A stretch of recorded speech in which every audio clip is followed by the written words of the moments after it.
Good evening, my name is Katarzyna Nowicka and welcome to Poland Daily News. Pro-life communities in Poland scored a big win today. The Constitutional Tribunal gave a verdict on the so-called eugenic reason in the current abortion law in Poland. In a majority vote, the Constitutional Court ruled that the provision allowing for abortion in the case of a high probability of a severe and irreversible impairment of the fetus or an incurable life-threatening illness of the fetus is unconstitutional. It is not in accordance with Article 38, in regards to Article 30, in regards to Article 31, Paragraph 3 of the Constitution, due to the fact that it is legalizing abortion without proper arguments for defending other values or freedoms.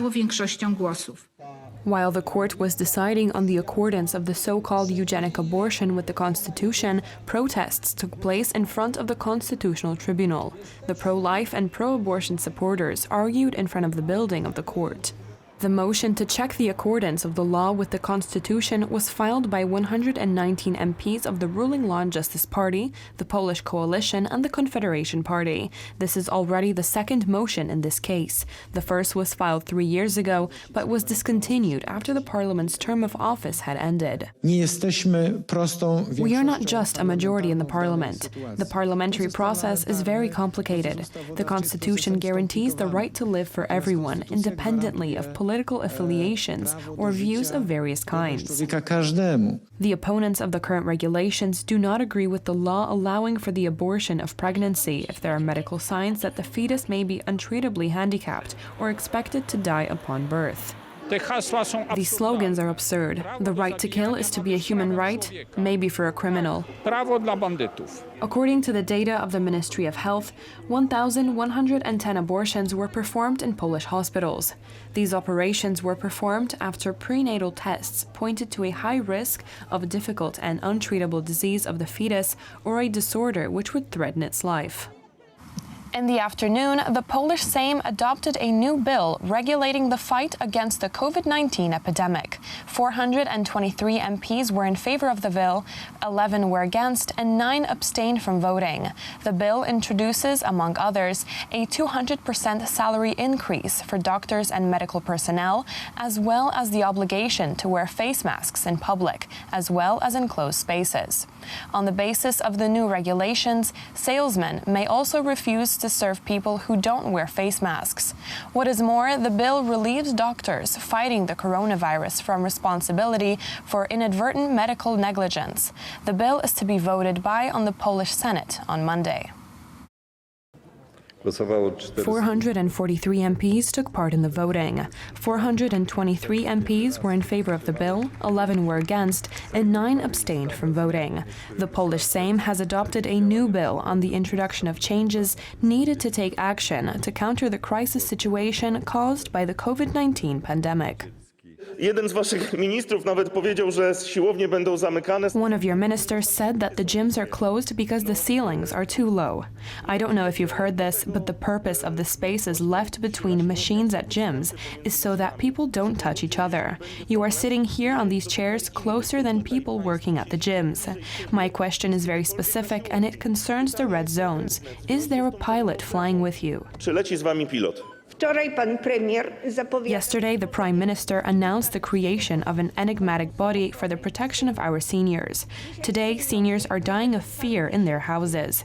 They were said not to leave their houses. They're dying of fear and they're wondering whether the ambulance comes to them, whether a doctor comes to them, and they're wondering if there is a place for them in hospitals. Czy znajdzie się dla nich miejsce w szpitalu? I would like to point out the good work done during these few hours by the Health Commission. Despite different opinions and disputes, we've done some good, efficient work. On behalf of the entire Commission and the entire Parliament, I hope that our work in such difficult conditions will bear proper fruit. Pope Francis made worldwide headlines yesterday following the premiere of the documentary entitled Francesco at the Rome Film Festival, directed by Russian Yevgeny Afineyevsky. In the film, the Pope's words were interpreted to support the civil rights of homosexual couples, causing an uproar in liberal media. The confusion is further fueled by the lack of denial from the Holy See. Yesterday's evening brought some confusion as the media reported that Pope Francis had spoken out in favor of legalizing the relationships of homosexual couples. The Pope's controversial words were spoken in the documentary film Francesco, directed by Yevgeny Afineyevsky. However, commentators do not agree on the meaning of the words spoken by the head of the Catholic Church. We dealt with something that has already happened several times in the case of Pope Francis. A statement was made by the Pope that was ambiguous and raised controversy, but was additionally twisted. In my opinion, this ambiguity suggests that something is up. This statement was highly unfortunate. If you understand it as such, then it was simply a mistake and a break from the Church's tradition.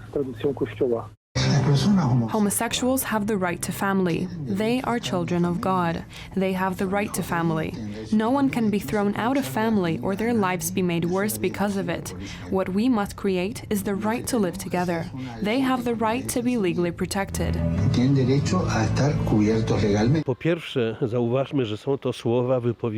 First of all, these words were spoken in Spanish in a documentary. How one translates them is one thing. There are many other translations, but as a consumer, you must distinguish the Pope's words from the many interpretations that appear in the media. The statement of Pope Francis is not an official document. There are many indications that the translators are at fault.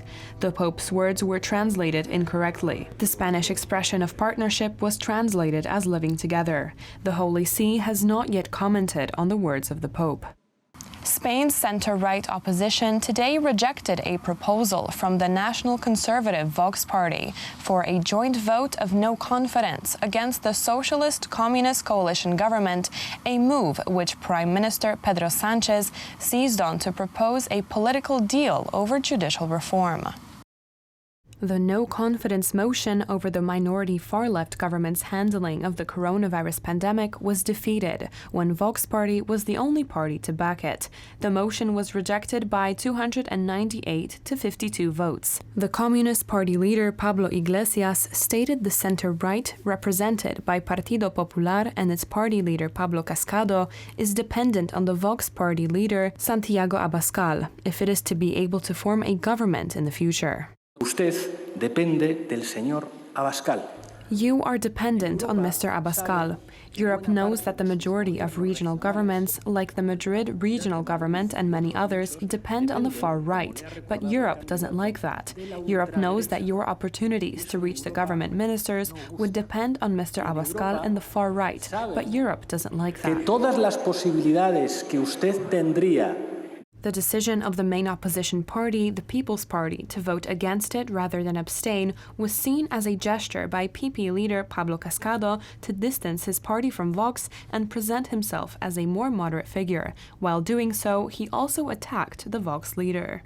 In the 2 years that I have been president of the People's Party, I have not responded to any of his provocations out of respect for his voters, the majority of whom gave us their trust, and also because of my resistance to believe in his irresponsible and corrosive strategy for Spain. Today, finally, he has been unveiled. This motion is not against the government, but against the party that gave him work for 15 years, and I am sorry to say that he has shot himself in the foot. Vox rose from obscurity to become the third largest group in parliament and shares the power with PP in some regional and municipal governments. Abascal stated that Cascado is destroying the hope of Spaniards who wish for the government to fall. I deeply regret what you have done. By blaming us for strengthening Sanchez's government, you destroyed hope and generated a brutal desperation for millions of Spaniards who had hopes that we could talk and reach an agreement. You have come here today and put yourself in a fake equidistance in which you don't even believe. Abascal also swung at the far-left government, blaming it for mishandling Spain's fight against the virus. Many